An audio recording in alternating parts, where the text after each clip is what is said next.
കൊട്ടിയൂർ പീഡനക്കേസിലെ പ്രതിയായ വയനാട് CWC മുൻ chairman father Thomas Therakam കീഴടങ്ങി. പേരാവൂർ CI സുനിൽകുമാറിന് മുന്നിലാണ് ഫാദർ തേരകം കീഴടങ്ങിയത്. സിസ്റ്റർ ഒഫീലിയ, സിസ്റ്റർ ബെറ്റി എന്നിവരും കീഴടങ്ങി. ജോഷ്ല ചേർന്നുണ്ട്. മറ്റൊരു സുപ്രധാനമായ വാർത്തയിലേക്ക് പോകുന്നു. മലപ്പുറത്ത് കോലി ബി സഖ്യത്തിന് നീക്കം. സംസ്ഥാന ജില്ലാ നേതൃത്വങ്ങളുടെ നീക്കത്തിനെതിരെ പ്രാദേശിക നേതാക്കൾ എതിർപ്പുമായി രംഗത്തെത്തി. കുഞ്ഞാലിക്കുട്ടിക്കെതിരെ ദുർബല സ്ഥാനാർത്ഥിയെ നിർത്തി തെരഞ്ഞെടുപ്പിനെ നേരിടാനാണ് BJPയുടെ നീക്കം. 14-ന് സ്ഥാനാർത്ഥി പ്രഖ്യാപനം നടത്തുമെന്ന് BJP അറിയിച്ചിരുന്നെങ്കിലും ഇതുവരെ അതിനുള്ള നടപടി BJP സ്വീകരിച്ചിട്ടില്ല. വിവരങ്ങളുമായി ലതീഷ് ചേരുന്നുണ്ട്. ലതീഷ്, ഇപ്പോൾ ഈ വിവരം എങ്ങനെയാണ് പുറത്തു വന്നിട്ടുള്ളത്? എന്തൊക്കെയാണ് നമുക്ക് ലഭിക്കുന്ന വിവരങ്ങൾ?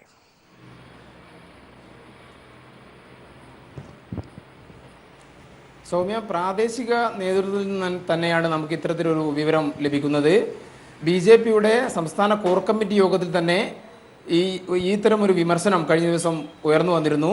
ദുർബലനായ ഒരു സ്ഥാനാർത്ഥിയെ മലപ്പുറത്ത് മത്സരിപ്പിക്കുക എന്നതാണ് സംസ്ഥാന നേതൃത്വത്തിന് താല്പര്യം, അല്ലെങ്കിൽ കുമ്മനം രാജശേഖരൻ ഉൾപ്പെടെയുള്ള സംസ്ഥാന നേതൃത്വത്തിൻ്റെ താല്പര്യം അതാണ്. എന്നാൽ അതിന് പ്രാദേശിക തലത്തിൽ യാതൊരു തരത്തിലുള്ള പിന്തുണയും വേണ്ടത്ര ലഭിക്കുന്നില്ല. ഏറ്റവും മികച്ച ഒരു സ്ഥാനാർത്ഥിയെ തന്നെ, ലോക്സഭാ തെരഞ്ഞെടുപ്പായതിനാൽ തന്നെ ഏറ്റവും മികച്ച ഒരു സ്ഥാനാർത്ഥിയെ ഈ ലോക്സഭാ തെരഞ്ഞെടുപ്പിൽ മത്സരിപ്പിക്കുക, മലപ്പുറത്ത് സ്ഥാനാർത്ഥിയാക്കുക എന്നത് തന്നെയാണ് പ്രാദേശിക BJP നേതൃത്വത്തിൻ്റെ ഒരു വികാരം. ജില്ലാ നേതൃത്വത്തിൻ്റെ ഒരു പിന്തുണയും ഇതിനുണ്ട്. എന്നാൽ സംസ്ഥാന നേതൃത്വം ഇതിന് പൂർണ്ണമായും വഴങ്ങുന്ന ഒരു സാഹചര്യം ഇതുവരെ ഉണ്ടായിട്ടില്ല. കഴിഞ്ഞ ലോക്സഭാ തെരഞ്ഞെടുപ്പിൽ 64,705 വോട്ടാണ് BJP സ്ഥാനാർത്ഥിക്ക് ശ്രീപ്രകാശിന് ഈ മണ്ഡലത്തിൽ, മലപ്പുറം അസംബ്ലി ലോക്സഭാ മണ്ഡലത്തിൽ നിന്ന് ലഭിച്ചത്. എന്നാൽ മലപ്പുറം ലോക്സഭാ മണ്ഡലത്തിൽ വരുന്ന കൊണ്ടോട്ടി, മഞ്ചേരി, പെരിന്തൽമണ്ണ, മങ്കട, മലപ്പുറം, വേങ്ങര, വള്ളിക്കുന്ന് മണ്ഡലങ്ങളിൽ, ഈ 7 മണ്ഡലങ്ങളിൽ നിന്ന് കഴിഞ്ഞ നിയമസഭാ തെരഞ്ഞെടുപ്പിൽ 74,000-ൽ പരം വോട്ട് BJPക്ക് ലഭിക്കുകയുണ്ടായി. ഏകദേശം 10,000 വോട്ട് കൂടുതൽ, കഴിഞ്ഞ ലോക്സഭാ തെരഞ്ഞെടുപ്പിനെ അപേക്ഷിച്ച് 10,000-ഓളം വോട്ട് കൂടുതൽ നിയമസഭാ തെരഞ്ഞെടുപ്പിൽ BJPക്ക് ലഭിക്കുന്ന ഒരു സാഹചര്യവും ഉണ്ടായി. എന്ന് പറഞ്ഞാൽ BJPയുടെ അവകാശവാദം BJPക്ക് ക്രമാനുഗതമായ വളർച്ച മലപ്പുറം ലോക്സഭാ മണ്ഡലത്തിന് കീഴിൽ വരുന്ന അസംബ്ലി മണ്ഡലങ്ങളിലുമുണ്ട്. അതുകൊണ്ട് തന്നെ ഏറ്റവും മികച്ച ഒരു സ്ഥാനാർത്ഥിയെ PK കുഞ്ഞാലിക്കുട്ടിക്കെതിരെ മത്സരിപ്പിക്കുക എന്ന ഒരു വികാരമാണ് പ്രാദേശിക തലത്തിൽ ഉയർന്നു വന്നത്. ജില്ലാ നേതൃത്വത്തിൻ്റെ ഒരു പിന്തുണയും ഇതിനുണ്ട് എന്നാണ് നമുക്ക് മനസ്സിലാക്കാൻ വേണ്ടി കഴിയുന്നത്. എന്നാൽ സംസ്ഥാന നേതൃത്വം പരമാവധി ദുർബലനായ ഒരു സ്ഥാനാർത്ഥിയെ മത്സരിപ്പിച്ചുകൊണ്ട് കുഞ്ഞാലിക്കുട്ടിക്ക് അനുകൂലമായ ഒരു സാഹചര്യം സൃഷ്ടിക്കുക എന്ന അജണ്ടയുമായി മുന്നോട്ട് പോവുകയാണെന്നാണ് പ്രാദേശിക തലത്തിൽ നിന്നും നമുക്ക് മനസ്സിലാക്കാൻ കഴിയുന്ന വിവരം. ഇതിനെതിരെ ശക്തമായ വികാരം പ്രാദേശിക തലത്തിൽ BJP അണികൾക്കിടയിൽ വർദ്ധിച്ചു വരികയുമാണ്. സൗമ്യ, ഇതിപ്പോൾ ഒരു പ്രതിഷേധമായി എത്രത്തോളം ശക്തമാണ്? പ്രത്യേകിച്ച് നമുക്കറിയാം, നിലവിൽ അവിടെ കോൺഗ്രസും ലീഗും ഒക്കെ തമ്മിൽ വലിയ പ്രശ്നങ്ങൾ പ്രാദേശിക തലത്തിലൊക്കെ നിലനിൽക്കുന്നുണ്ട്. ഈ ഒരു പശ്ചാത്തലത്തിൽ ഇങ്ങനത്തെ ഒരു നീക്കുപോക്ക് എത്രത്തോളം കോൺഗ്രസിലെ പ്രാദേശിക നേതാക്കൾക്കും അണികൾക്കും ഇടയിൽ അംഗീകരിക്കപ്പെടും? അത് അവിടെ നിന്നുള്ളൊരു പ്രതിഷേധം എത്രത്തോളം ഉണ്ട്?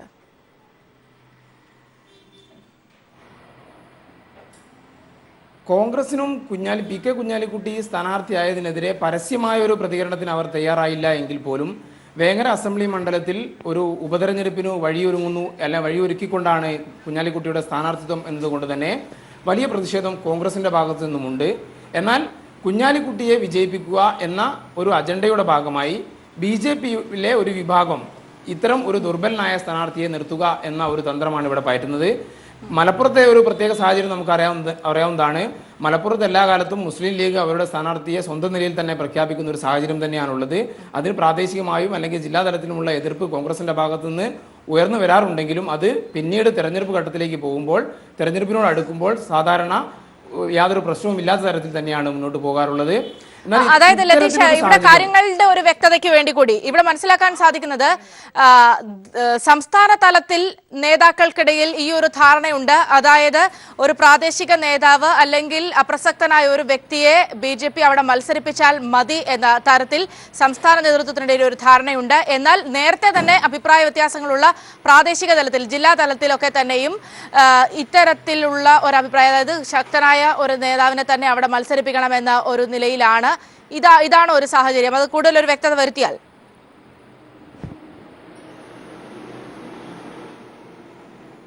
തീർച്ചയായും ശോഭാ സുരേന്ദ്രനെ പോലുള്ള നേതാക്കളുടെ പേര് ഒരു ഘട്ടത്തിൽ പ്രാദേശിക തലത്തിൽ നിന്നും ഉയർന്നു വന്നിരുന്നു BJP സ്ഥാനാർത്ഥിയായി.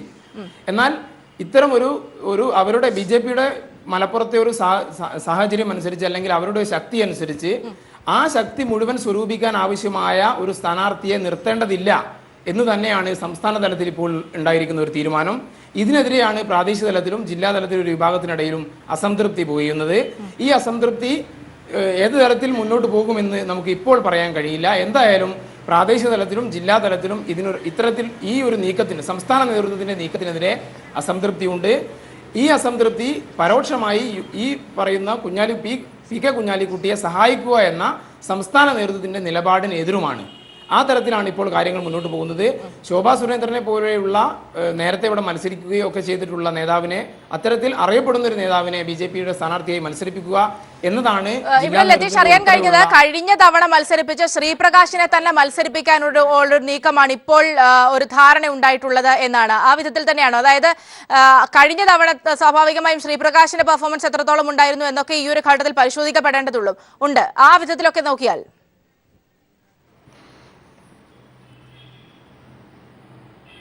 തീർച്ചയായും ശ്രീപ്രകാശിന്റെ പേര് തന്നെയാണ് ഇത്തവണ വീണ്ടും ബിജെപിയുടെ സംസ്ഥാന നേതൃത്വം താഴോട്ട് വെക്കുന്നത്. എന്നാൽ മികച്ച ഒരു സ്ഥാനാർത്ഥിയെ, ബിജെപിയുടെ വോട്ടുകൾ പരമാവധി പിടിക്കാൻ കഴിയുന്ന ഏറ്റവും മികച്ച ഒരു സ്ഥാനാർത്ഥിയെ നിർത്തണമെന്ന ആവശ്യമാണ് ബിജെപിയുടെ ഘടകത്തിൽ നിന്ന് മുകളിലേക്ക് പോകുന്നത്.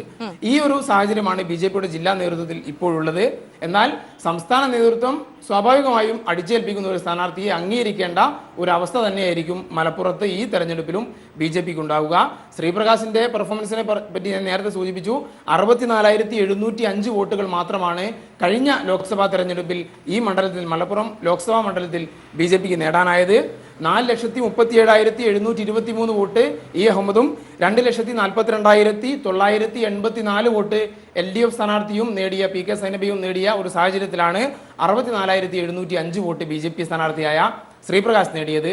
ആ ശ്രീപ്രകാശ് നേടിയ വോട്ടിനേക്കാൾ 10,000-ഓളം വോട്ടുകൾ ഇക്കഴിഞ്ഞ നിയമസഭാ തെരഞ്ഞെടുപ്പിൽ മലപ്പുറം ലോക്സഭാ മണ്ഡലത്തിന് കീഴിലുള്ള അസംബ്ലി മണ്ഡലങ്ങളിൽ നിന്ന് ബിജെപി സ്വരൂപിക്കുകയും ചെയ്തിട്ടുണ്ട്, അല്ലെങ്കിൽ ബിജെപി സ്ഥാനാർത്ഥികൾക്ക് ലഭിക്കുകയും ചെയ്തിട്ടുണ്ട്. ഈ സാഹചര്യത്തിൽ ഏറ്റവും മികച്ച ഒരു സ്ഥാനാർത്ഥിയെ മത്സരിപ്പിക്കുക എന്ന പ്രാദേശിക ഘടകങ്ങളുടെ ആവശ്യത്തിന് സംസ്ഥാന നേതൃത്വം യാതൊരു വിലയും കൽപ്പിക്കുന്നില്ല. മറിച്ച് ഈ തരത്തിൽ ഒരു അഡ്ജസ്റ്റ്മെന്റ് എന്നുള്ള നിലയിൽ പി കെ കുഞ്ഞാലിക്കുട്ടിക്ക് സഹായകമാകുന്ന ഒരു സ്ഥാനാർത്ഥിയെ, ദുർബലനായ ഒരു സ്ഥാനാർത്ഥിയെ മത്സരിപ്പിക്കുക എന്ന ഒരു തന്ത്രമാണ് സംസ്ഥാന നേതൃത്വം ഇപ്പോൾ മുന്നോട്ട് വെക്കുന്നത്. ഇവിടെ നമ്മൾ മനസ്സിലാക്കേണ്ടത് ഒരു ചരിത്രം നമുക്ക് മുന്നിലുണ്ട്. 91-ലെ വടകര ബേപ്പൂർ മോഡൽ ഒരുപക്ഷെ സമാനമായ രീതിയിൽ വലിയ കൊടുക്കൽ വാങ്ങലുകൾ ഉണ്ടാകാനുള്ള ഒരു സാധ്യത കൂടി വരും ഭാവിയിൽ സൂചിപ്പിച്ചുകൊണ്ടാണോ ഇത്തരത്തിലുള്ള ഒരു നീക്കുപോക്ക്? പ്രത്യേകിച്ച് സംസ്ഥാന നേതൃത്വങ്ങൾ പോലും, സംസ്ഥാന തലത്തിൽ പോലും നേതാക്കൾ ഇങ്ങനെ ഒരു വിട്ടുവീഴ്ചയ്ക്കൊക്കെ തയ്യാറാകുമ്പോൾ. ലതീഷ്,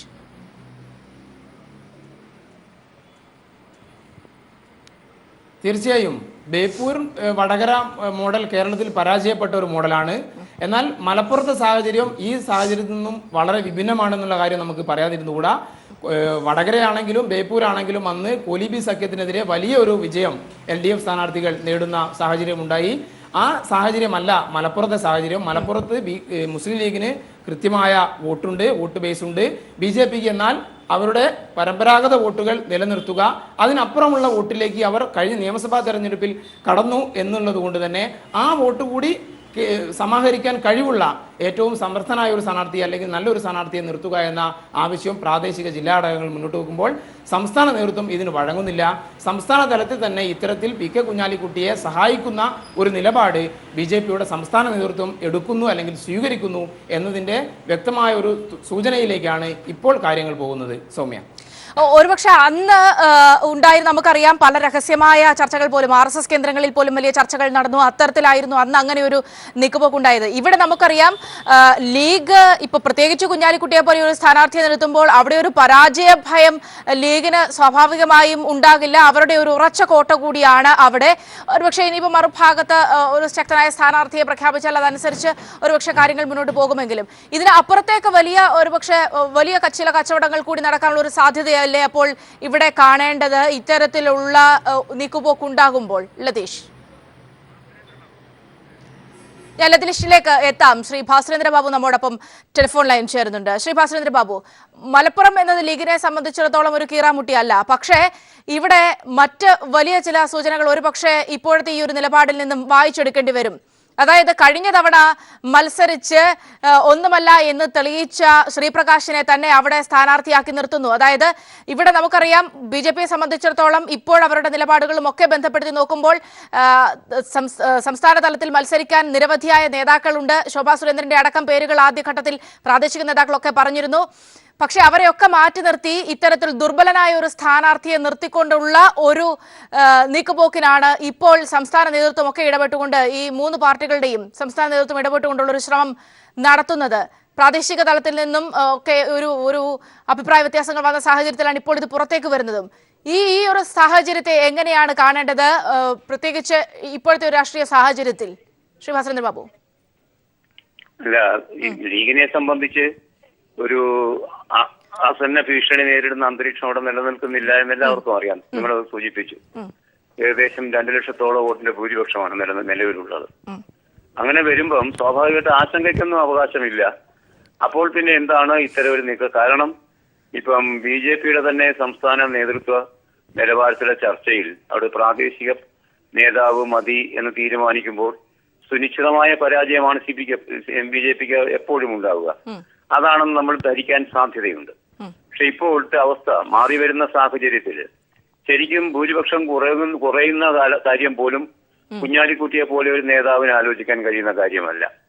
കാരണം ലീഗിനെ സംബന്ധിച്ച് ഒരു വലിയ ലിറ്റ്മസ് ടെസ്റ്റ് തന്നെയാണ് ഇപ്പോൾ നടക്കുന്നത്. കാരണം ലീഗിന്റെ നിലപാട്, കോൺഗ്രസുമായി ബന്ധപ്പെട്ട ലീഗിന്റെ നിലപാട് പരിശോധിക്കപ്പെടുന്ന ഒരു തെരഞ്ഞെടുപ്പ് തന്നെയാണല്ലോ വന്നിരിക്കുന്നത്. അഖിലേന്ത്യാ നിലവാരത്തിൽ കോൺഗ്രസ് കൂടുതൽ ദുർബലപ്പെടുന്ന ചിത്രമാണ് UP തെരഞ്ഞെടുപ്പ് വരെ നമുക്ക് കാട്ടിത്തരുന്നത്. അങ്ങനെ വരുമ്പോൾ ഒരു പരീക്ഷണത്തിന് ലീഗ് തയ്യാറാകുന്നില്ല എന്നതിന്റെ സൂചന സത്യത്തിൽ കുഞ്ഞാലിക്കുട്ടിയെ പോലെ ഏറ്റവും ഉന്നതനായ നേതാവിനെ തന്നെ നിർത്തി അവർ തെളിയിക്കുകയാണ്. കാരണം 1.9 നിന്ന് ഭൂരിപക്ഷം പുറകോട്ട് പോകാതിരിക്കണമെന്ന് അവർ ആഗ്രഹിക്കുന്നു. അതൊരു വശം. മറുവശത്ത് നിങ്ങൾ സൂചിപ്പിച്ചതുമാതിരി BJP എന്തുകൊണ്ട് അത്തരമൊരു സാഹചര്യത്തിൽ അവർക്ക് ലഭിക്കാവുന്ന മുഴുവൻ വോട്ടും ഏകോപിപ്പിക്കാവുന്ന ഒരു സ്ഥാനാർത്ഥിയെ നിർത്തുന്നില്ല എന്നുള്ള സംശയം വരുന്നു. കോൺഗ്രസിനും പഴയ പോലെ ഒരു മെച്ചപ്പെട്ട അവസ്ഥ ഇവിടെ കാണുന്നുമില്ല. അത്തരമൊരു സാഹചര്യത്തിൽ ഒരുപക്ഷെ അപായകരമായ ഒരു കളിക്ക് എല്ലാവരും മുതിർന്നുകൂടായികയില്ല. എങ്കിലും ഒരു കോലി സഖ്യം ആരോപിക്കാനും വണ്ണം ഉള്ള ഒരു തെളിവ് നമുക്ക് ഇക്കാര്യത്തിൽ ലഭിക്കുന്നില്ല.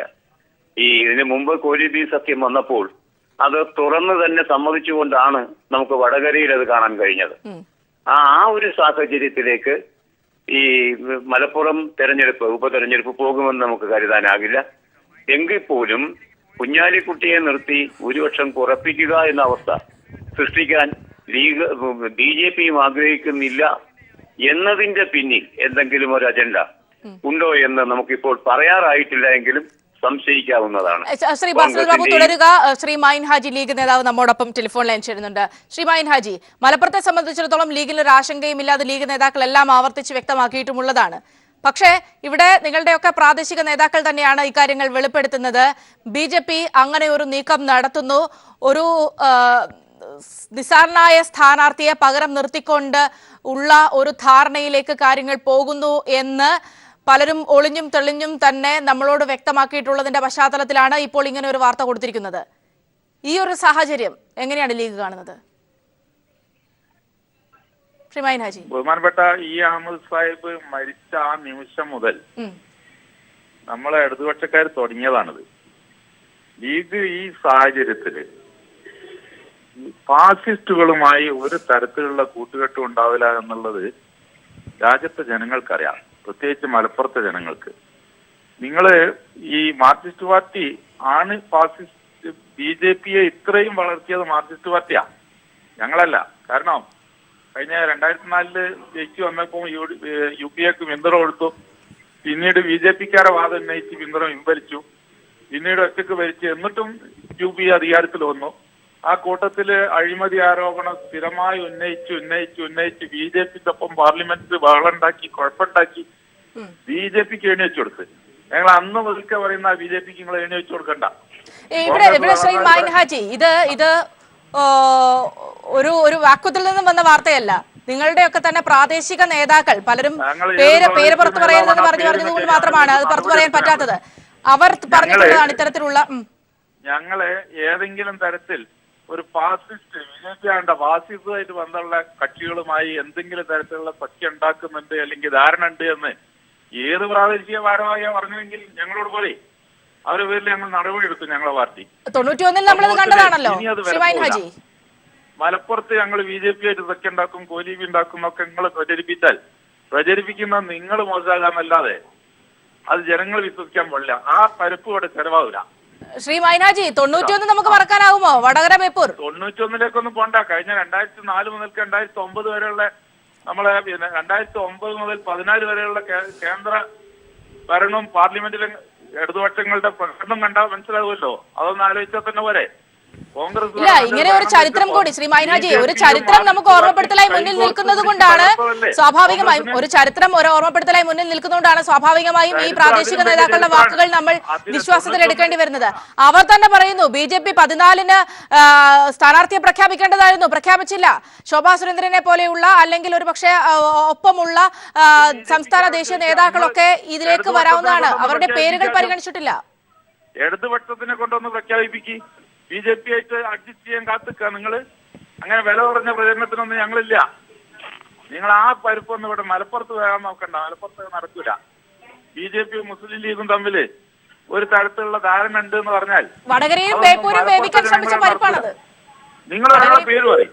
ഏതെങ്കിലും ഒരു മുസ്ലിം ലീഗിന്റെ പ്രാദേശിക നേതാവ് സ്വാഭാവികമായും താങ്കൾക്ക് ചിന്തിക്കാവുന്നതേ ഉള്ളൂ. അത്തരം സോഴ്സുകൾ നമുക്ക് വെളിപ്പെടുത്താനാകില്ല എന്നുള്ളത്.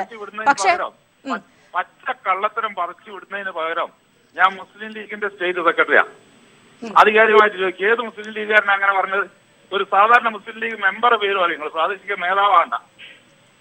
ഇത്ര പച്ച കല്ല് വെച്ച നുണ പറഞ്ഞിട്ട് രാഷ്ട്രീയം നടത്തുക വേണ്ട. അഖിലാഖിന്റെ പേരിൽ വന്ന് പഞ്ചായത്ത് തെരഞ്ഞെടുപ്പ് കഴിഞ്ഞപ്പോ അഖിലാഖില്ല. പിന്നെ ഫാസിസ്റ്റുകളുടെ പേരിൽ വന്നപ്പോ തെരഞ്ഞെടുപ്പ് കേരളത്തിൽ കഴിഞ്ഞിട്ട് ആദ്യമായിട്ടുള്ള കൂടിക്കാഴ്ചയും പിന്നെ ധാരണയുണ്ടാക്കി BJP-യിലെ രാജഗോപാലുമായിട്ടാ നമ്മളെ മുഖ്യമന്ത്രി. എന്നിട്ട് ലീഗിന്റെ പേരിൽ വെക്കണത് 2009 മുതൽ 14 വരെ ഇന്ത്യൻ പാർലമെന്റില് കോൺഗ്രസിനെ രാജ്യത്ത് നിന്ന് ഇല്ലാതാക്കാൻ വേണ്ടി BJP-യും മാർക്സിസ്റ്റ് പാർട്ടി കൈകോർത്ത് പിടിച്ചതിന്റെ ദുരന്തമാണെന്ന് ഡൽഹിയിലും UP-യിലൊക്കെ ഞാൻ തിരികെ വരാം. ശ്രീ മൈൻഹാജി ദയവായി തുടരുക. ശ്രീ ഭാസ്കരേന്ദ്ര ബാബു, ശ്രീ മൈൻഹാജി വളരെ വൈകാരികമായി ആ വിഷയത്തെ സമീപിക്കുന്നുണ്ട്. പക്ഷേ നമുക്ക് മുന്നിൽ ഓർമ്മപ്പെടുത്തലായി 91 നിൽക്കുന്നുണ്ട് എന്ന കാര്യം വിസ്മരിക്കാനാകുമോ? ആ ഒരു ഘട്ടത്തിൽ കൂടിയല്ലേ ഈ ഒരു വിഷയം പരിഗണിക്കേണ്ടത്? ശ്രീ ഭാസ്കരേന്ദ്ര ബാബു, മൈൻഹാജിക്ക് ഇപ്പം സത്യത്തിൽ വലിയ ആശങ്കപ്പെടേണ്ട കാര്യമൊന്നുമില്ല. മലപ്പുറത്ത് സാധാരണഗതിയിൽ മുസ്ലിം ലീഗ് അവിടെ തോൽക്കുമെന്ന് ആരും പ്രതീക്ഷിക്കുന്നില്ല. ഒരു പ്രവചനവും അങ്ങനെ വരാൻ സാധ്യതയില്ല. അതുകൊണ്ട് ജയാപജയങ്ങളെ മുൻനിർത്തിയുള്ള ഒരു ചർച്ചയാണ്, വിഷയമാണ് ഇത് എന്ന് മായിൻ ഹാജിയും കാണേണ്ട കാര്യമില്ലല്ലോ. അദ്ദേഹത്തിന് അങ്ങനെ ആശങ്കയ്ക്ക് അവകാശമില്ല. അതുകൊണ്ട് തന്നെ നമുക്ക് ശാന്തമായി ഇത്തരം കാര്യങ്ങൾ ചരിത്രമായി തന്നെ ആലോചിക്കാവുന്നതാണ്. 1991 കോൺഗ്രസ് ലീഗ് അതുപോലെ BJP ബന്ധം അല്ല, അവിടെ അതിലേക്ക് ഞാൻ വരാം. അതെ, ശ്രീ ഭാസ്കരേന്ദ്ര ബാബു മറുപടിയിലേക്ക് പോയ ശേഷം ഞാൻ അതിലേക്ക് വരാം. ഞാൻ എന്തായാലും 2001 മുതൽ 14 വരെ ഇന്ത്യൻ പാർലമെന്റിൽ BJP-യും മാർക്സിസ്റ്റ് പാർട്ടിയും കൈകോർത്ത് പിടിച്ച് കോൺഗ്രസിനെ തകർക്കാനുള്ള സമരം ചെയ്ത് കോൺഗ്രസിനെ തകർത്ത് ഫാസിസ്റ്റുകൾക്ക് എണീച്ചു കൊടുത്ത് മറുപടി കൂടി ശ്രീ ഭാസ്കരേന്ദ്ര ബാബു. അതെ, ഞാൻ അതിലേക്ക് വരാം. ഞാൻ 1991 ആ യോജിപ്പ് ഏറ്റവും തുറന്ന ഒരു യോജിപ്പായിരുന്നു എന്ന് മായിൻ ഹാജിയും സമ്മതിക്കണം, അല്ലേ? മായിൻ ഹാജിയും അത് സമ്മതിക്കണം. ഏറ്റവും തുറന്ന ഒരു യോജിപ്പ് തന്നെയായിരുന്നു അത് എന്ന കാര്യത്തിൽ. ഇനി നമ്മൾ 2004 വരിക. 2004 മുതൽ 14 വരെയുള്ള കാലം BJP സ്ഥാനാർത്ഥിനെ നിശ്ചയിച്ചിട്ടില്ല. മാർക്സിസ്റ്റ് പാർട്ടി നിശ്ചയിച്ചോ സ്ഥാനാർത്ഥി? മാർക്സിസ്റ്റ് പാർട്ടി ഒന്ന് നിശ്ചയിക്കട്ടെ സ്ഥാനാർത്ഥിനെ. ഇപ്പോഴും കുറച്ചിലിറങ്ങി തപ്പുക. BJP, RSS RSS. ഏതെങ്കിലും സ്ഥാനാർത്ഥി കുഞ്ഞാലിക്കുട്ടിനെ നേരിടാൻ ഒരാളെ കിട്ടിയാൽ മതി എന്നുള്ള നിർബന്ധത്തിൽ മാർക്സിസ്റ്റ് പാർട്ടി മുങ്ങി നടക്കുക. കടലടക്കം മുങ്ങുണ്ട്. ആളെ കിട്ടാനില്ലേ? മലപ്പുറത്ത് മുസ്ലിം ലീഗും BJP നിങ്ങൾക്ക് ഇത് പറയാൻ നിങ്ങളൊരു രാഷ്ട്രീയക്കാരനാ? ശ്രീ മൈൻഹാജി, ഒരു സുപ്രധാനമായ വിഷയം കൂടിയുണ്ട്. കമലിനെ പോലുള്ള ഒരാളെ അവിടെ പ്രവേശിപ്പിക്കാൻ പറ്റില്ല എന്ന രീതിയിൽ ആ പരിപാടിയെ പോലും എതിർത്തതും ഈ ഒരു ഭയത്തിന്റെ ഒക്കെ ഭാഗമായാണ്. അതായത് ഭൂരിപക്ഷം കമലിനെ ഞങ്ങളൊരു സാങ്കേതികത്വം ചൂണ്ടിക്കാട്ടുക. ജില്ലാ കളക്ടറാണ് കമലിന്റെ അത് സമയപരിമിതി കൊണ്ടാണ്. വളരെ നന്ദി ശ്രീ മൈൻഹാജി. ഒപ്പം തന്നെ ശ്രീ ഭാസ്കരേന്ദ്ര ബാബു ഇപ്പോൾ സംസാരിച്ചതിന്.